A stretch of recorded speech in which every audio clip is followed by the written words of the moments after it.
Assalamualaikum warahmatullahi wabarakatuh. Hai, perkenalkan saya Iswanti.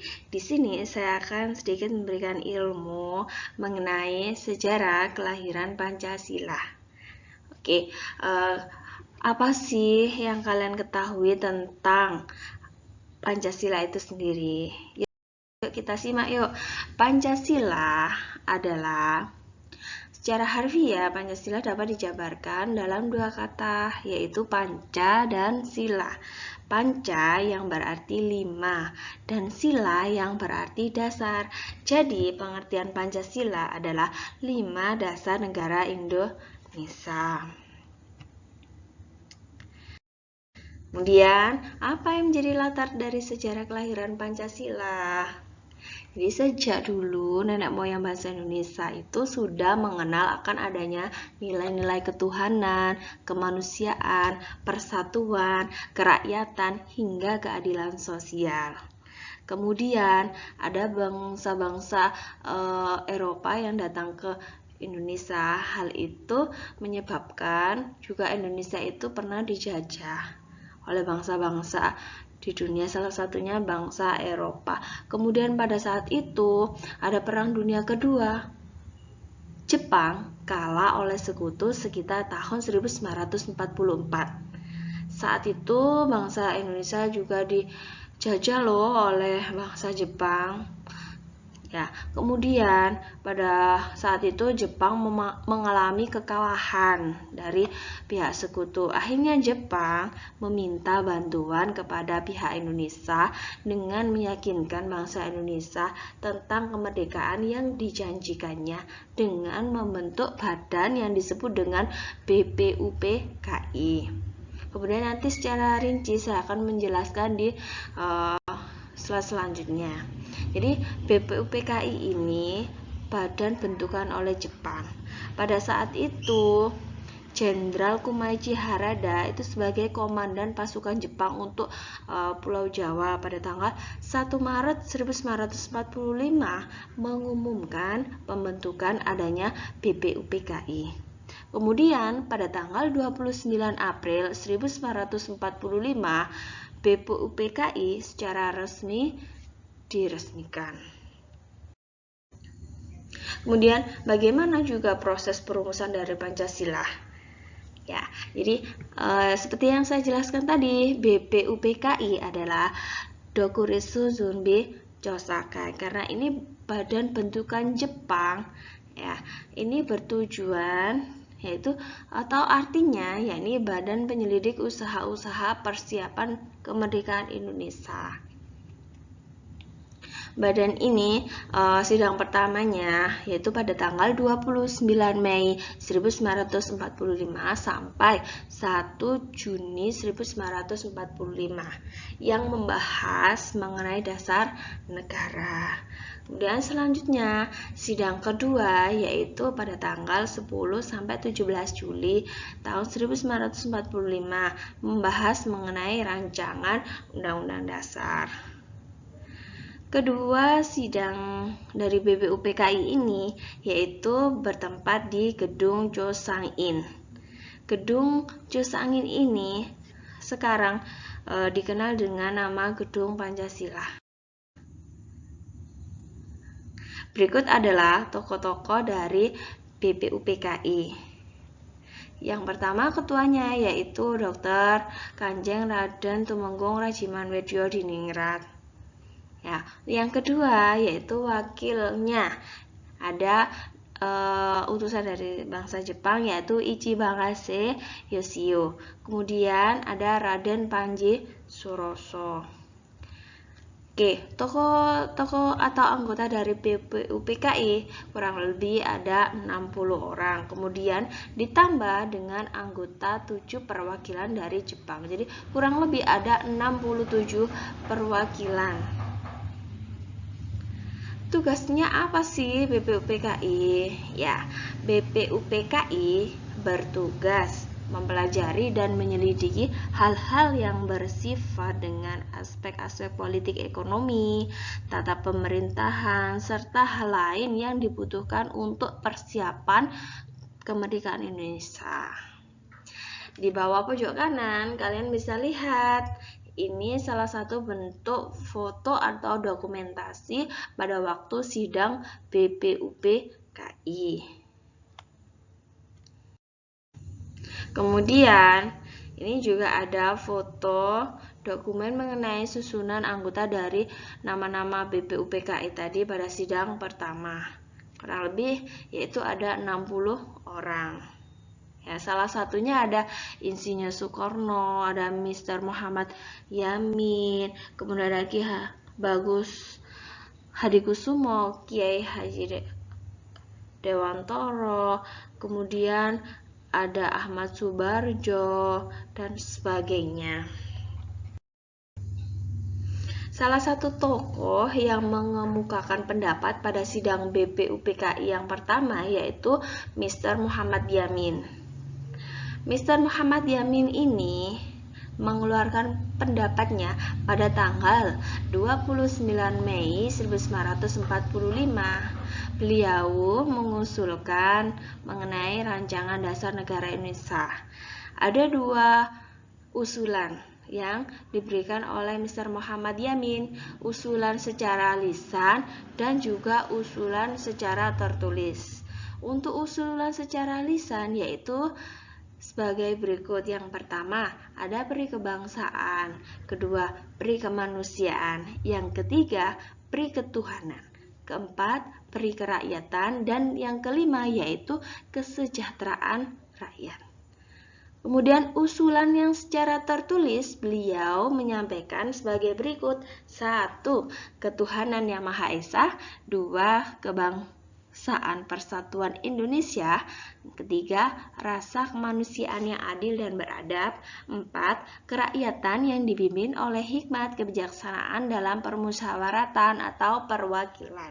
Yang kelima, keadilan sosial bagi seluruh rakyat Indonesia. Oke. Selanjutnya yaitu pendapat dari Mr. Supomo. Beliau pada waktu itu mengemukakan pendapat pada tanggal 31 Mei 1945. Pendapatnya tentang dasar negara Indonesia merdeka yaitu sebagai berikut. Yang pertama, persatuan. Kedua, kekeluargaan. Yang ketiga, keseimbangan lahir dan batin. 4. Musyawarah. 5. Keadilan rakyat. Itu tadi pendapat dari Mr. Supomo. Selanjutnya, yakni pendapat dari Insinyur Soekarno. Pendapat beliau yaitu usulannya terdiri atas 5 asas sebagai berikut. Yang pertama, kebangsaan Indonesia. Yang kedua, internasionalisme atau peri kemanusiaan. Yang ketiga, mufakat atau demokrasi. Keempat, kesejahteraan sosial. Yang kelima yaitu ketuhanan yang berkebudayaan. Insinyur Soekarno juga memberikan pendapatnya mengenai dasar apa yang digunakan saat negara Indonesia itu merdeka. Beliau merumuskan atau mengemukakan pendapatnya, yaitu kelima asas tersebut diberinya nama Pancadharma. Namun, atas petunjuk ahli bahasa, yaitu menjadi Pancasila. Jadi, sejak 1 Juni 1945 atas usulan Insinyur Soekarno, Pancasila pada saat 1 Juni itu diperingati sebagai hari lahir dari Pancasila. Oke, kemudian karena berbagai usulan dari pendapat ketiga tokoh tersebut, akhirnya BPUPKI berunding dengan membentuk panitia kecil. Panitia kecil itu tugasnya yaitu untuk mengumpulkan dan memeriksa usul-usul menyangkut beberapa masalah, yaitu Indonesia Merdeka. Yang pada masa reses waktu istirahat sidang BPUPKI ini kemudian membentuk badan yang disebut dengan Panitia 9. Berikut dokumentasi para Panitia 9. Ada Insinyur Soekarno yang diketuai oleh Insinyur Soekarno, kemudian ada Mr. Muhammad Yamin, ada Dr. Andes Muhammad Hatta, ada Mr. Maramis, ada Abi Kusno Cokro Sujoso, kemudian ada Abdul Kahar Muzakir, ada Haji Agus Salim, ada Kiai Haji Wahid Hasim, dan juga ada Mr. Ahmad Subarjo. Beliau ini merupakan tokoh ya, yang selanjutnya disebut dengan Panitia 9 yang membahas juga mengenai rancangan hukum dasar atau yang kita sebut dengan Undang-Undang Dasar. Selanjutnya, beliau akhirnya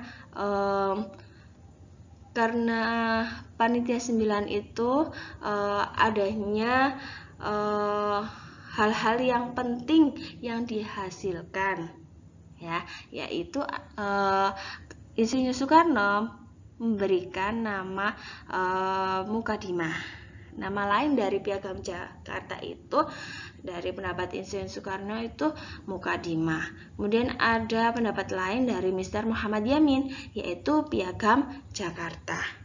Kemudian pendapat dari Sukiman Werjo Sanjojo adalah Gentleman's Agreement. Ya. Pada tanggal 22 Juni 1945 ini menghasilkan ya yang kita sebut dengan Piagam Jakarta. Piagam Jakarta ini hampir sama dengan pembukaan dari UUD 1945. Yang membedakan ya ini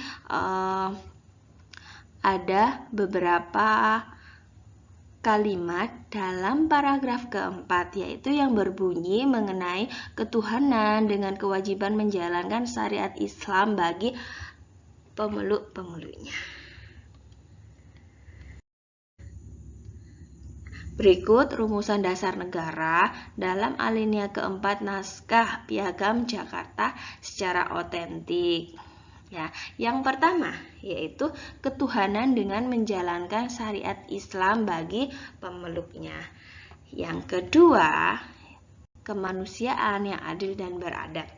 Ketiga, persatuan Indonesia. Keempat, kerakyatan yang dipimpin oleh hikmat kebijaksanaan dalam permusyawaratan atau perwakilan. Yang kelima, keadilan sosial bagi seluruh rakyat Indonesia. Kemudian, rumusan dasar negara dalam alinea keempat naskah Piagam Jakarta ini ada problematika, ada beberapa pihak ya, yang tidak menyetujui akan adanya sila yang pertama. Berikut adalah latar belakangnya. Perubahan sila pertama itu bermula dari datangnya utusan Ofisir Kaikun Angkatan Laut Jepang.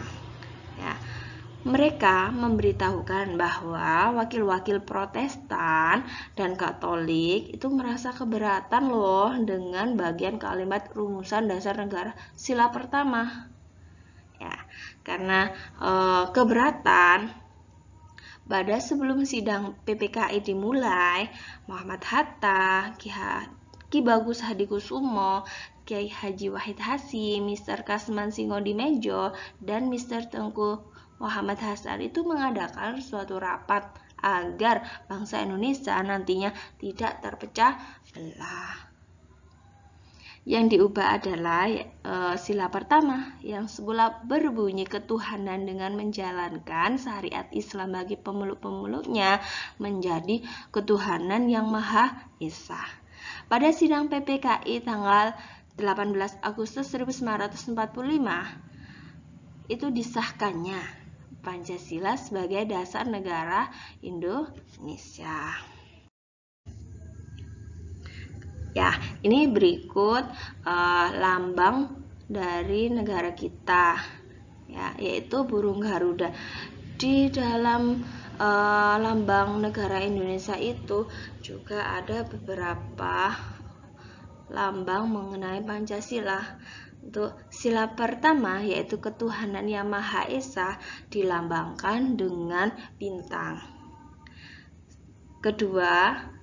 Sila kedua ini kemanusiaan yang adil dan beradab dilambangkan rantai. Sila ketiga yaitu persatuan Indonesia dilambangkan dengan pohon beringin. Sila keempat yaitu kerakyatan yang dipimpin oleh hikmat kebijaksanaan dalam permusyawaratan perwakilan dilambangkan menjadi kepala banteng. Sila kelima keadilan sosial bagi seluruh rakyat Indonesia dilambangkan padi dan kapas. Sekian, terima kasih. Wassalamualaikum warahmatullahi wabarakatuh.